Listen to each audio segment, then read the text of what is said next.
안녕하세요. 재미있는 윤쌤의 윤채원입니다. 오늘은 신사일주에 대해서 여러분과 공부를 해볼게요. 지장간에 무, 경, 병이 있습니다. 정인, 겁재, 정관.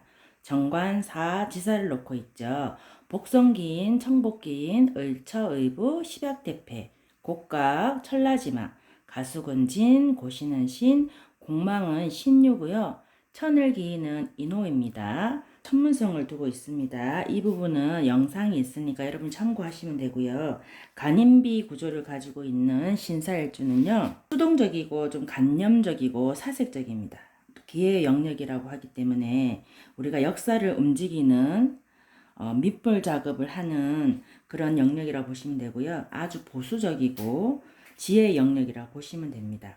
안명합을 하고 있어서 아주 다정다감하지만 숙살지기, 그러니까 쌀쌀하고 아주 매서운 가을 기운이라고 하는데요. 신금이 화에 의해서 숙살지기가 강해지거든요. 그러다 보니까 다정다감하지만 아주 잔인할 정도로 냉혹하고 냉정한 면이 있다라고 보시면 됩니다. 불이 금을 녹이는 형상이기 때문에 샘물이라고도 하는데요. 눈물도 많고 동정심, 마음도 여리지만 성격이 강하고 좀 모진 면이 있다라고 보시면 됩니다. 신사일주 같은 경우는 아주 신약하기 때문에요. 인성을 필요로 하는데 토가 신사일주에겐 조토기 때문에 수기가 없습니다. 깐깐하고 좀 원망하고 그리고 신경질적이고 불평불만이 좀 많고 다혈질적이라고 보시면 됩니다. 보통 일지에 정제랑 정관을 놓고 있게 되면은 천우신조가 있다라고 보시면 됩니다. 그래서 복성기인에 청복기인을 놓고도 있지만 음으로 양으로 천우신조의 도움을 많이 받는다라고 보시면 됩니다. 공사직 이런 부분에 정신적인 업무를 하는 일을 가져야 잘 산다라고 보시면 되고요. 정의는 품격 있는 모친 그늘에서 교육을 받아서 아주 예의가 바르고 지성인에 속한다라고 보시면 됩니다. 태생적으로 머리가 좋고 공부를 참 잘하기 때문에 심리, 역사, 철학, 종교, 경제 이런 부분에 많이들 업을 두고 있고요. 또 천문성을 보고 있기 때문에 공부에 관심도 많고 아주 반듯하고 과묵하고 점잖습니다. 인성이 마른 조토다 보면 생금이 되지가 않죠. 일이 잘 안 풀리고 우유부단한 행동을 하기도 합니다. 경쟁 심리라든지 주도 심리가 굉장히 강합니다. 그래서 지고는 못 살고 꼭 이겨야 된다라는 그런 성향이 있는데요.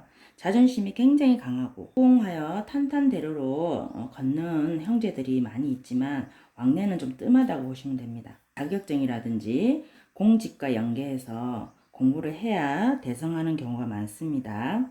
여러분 보시면 백사죠. 하얀 뱀입니다. 하얀 뱀이다 보니까 영물이라고 하죠. 우리가 흔히 볼 수가 없습니다. 자기 자만이 굉장히 강하고요. 드러내고 싶어하고 자존심 그리고 머리가 아주 비상하고 공부로는 못할 것이 없다라고 보시면 됩니다. 정관을 볼게요. 정관은 생각이 굉장히 건전하고 행실이 반듯하고 공사직 이런 반듯한 직업을 가지면 좋고요.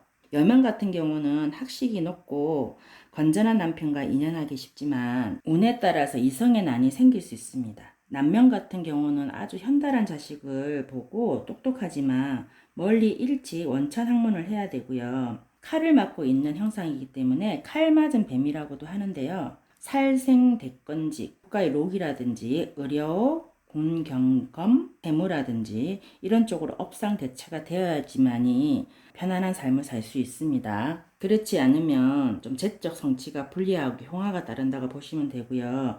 아주 천재적인 두뇌를 갖추고 있기 때문에 예리하고 분석력이 뛰어납니다. 구간이 암합이 되어 있기 때문에 인정스럽지만 부정망상이라든지 의부어처 배우자에게 집착하는 편이고요. 이 점이 이제 부부 회로에 약간 걸림돌로 작용하는 경우도 있습니다. 식상을 볼게요. 식상은 절태에 놓여있기 때문에 화운에 문제가 생길 수 있습니다. 식상이 절태다 보니까 관성이 살아있죠. 간이 보호를 받기 때문에 아주 권위적이고 보수적이고 고지식하고 구조적인 언어를 쓰는데요. 대인관계에 있어서 원칙주의자나 차가운 인상을 주기도 합니다. 관성이 활성화되어 있기 때문에 남편에게 최선을 다하는 현모양처가 되기 쉽고요.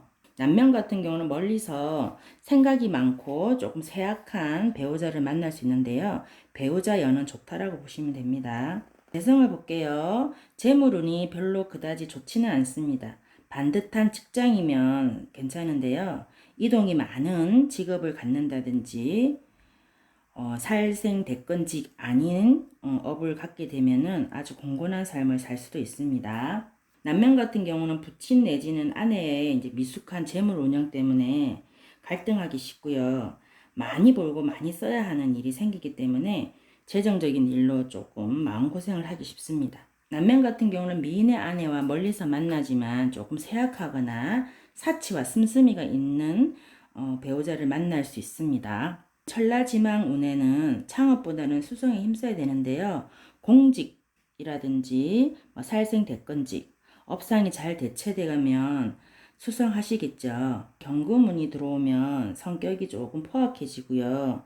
사고수나 간제를 많이 탄다라고 보시면 됩니다. 자, 신사일주는 감찰직이라든지 여행, 금속, 세공, 분석이라든지 공지, 구루술업, 말로 하는 구루수업 등의 업을 종사하면 좋고요.